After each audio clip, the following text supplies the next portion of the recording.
Patay ang isang lalaking estudyanteng taga Cavite na nagpaalam lang daw na pupunta sa isang outing. Batay sa mga pinsalang tinamo ng lalaki sa katawan, hinala ng kanyang pamilya na biktima siya ng hazing. Balitang hatid ni Bam Alegre.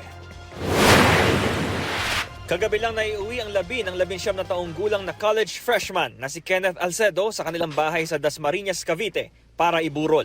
Linggo ng madaling araw huling nakita ng pamilya Alcedo si Kenneth na nagpaalam daw noon na sasama sa isang outing. Pero inabot na ng gabi, wala pang paramdam si Kenneth. Hindi rin makontak ang kanyang cellphone ayon sa kanyang ina.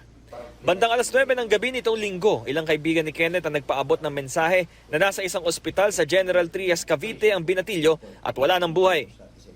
Agad daw nagpunta ang mga magulang ni Kenneth sa ospital. Pagdating po namin doon, tinanong namin kung nandun ba si Kenneth Alcedo.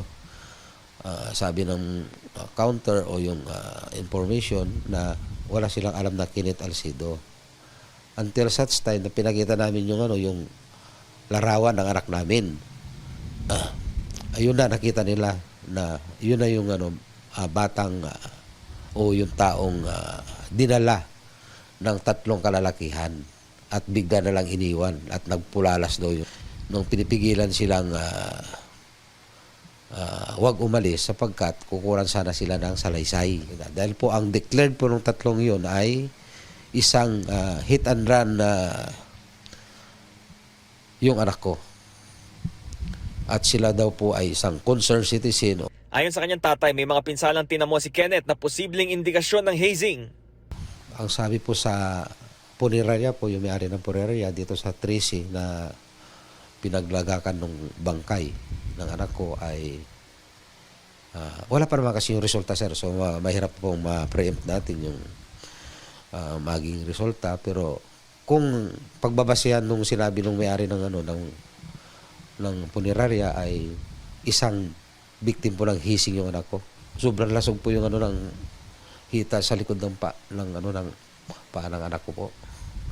Tapos marami pong parte sa may balita pa kami. Hindi lang po balita proven po na yung ari po ng anak ko sinilagyan po ng sili nakuha po sa kanya pati sa puwit po niya. Mayroon pong sili doon po ako parang sobrang aawa sa anak ko at sobrang galit na po ako sa mga gumawa po nito.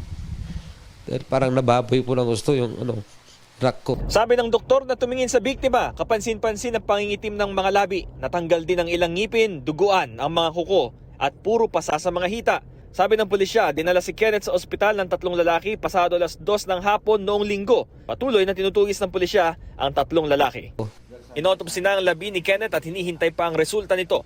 Iniimbestigahan pa ng pulisya ang pagkakakilanlan ng mga nagdala kay Kenneth sa ospital, pati ang sasakyan na ginamit umano nila na iniwan sa isang liblib na bahagi ng Cavite.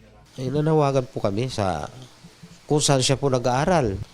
Dahil po, kaya ko po in-enroll yung anak ko dyan. Dahil feeling ko po, safe siya. Yung gumawa po ng karumal-dumal po na pagpas lang o hising sa anak ko. Sana, sumuko na sila. Mahal na mahal po namin yung batang yan.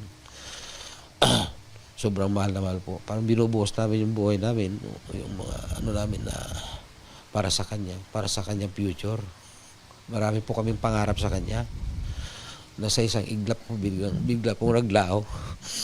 Bam Alegre, nagbabalita para sa GMA Integrated News.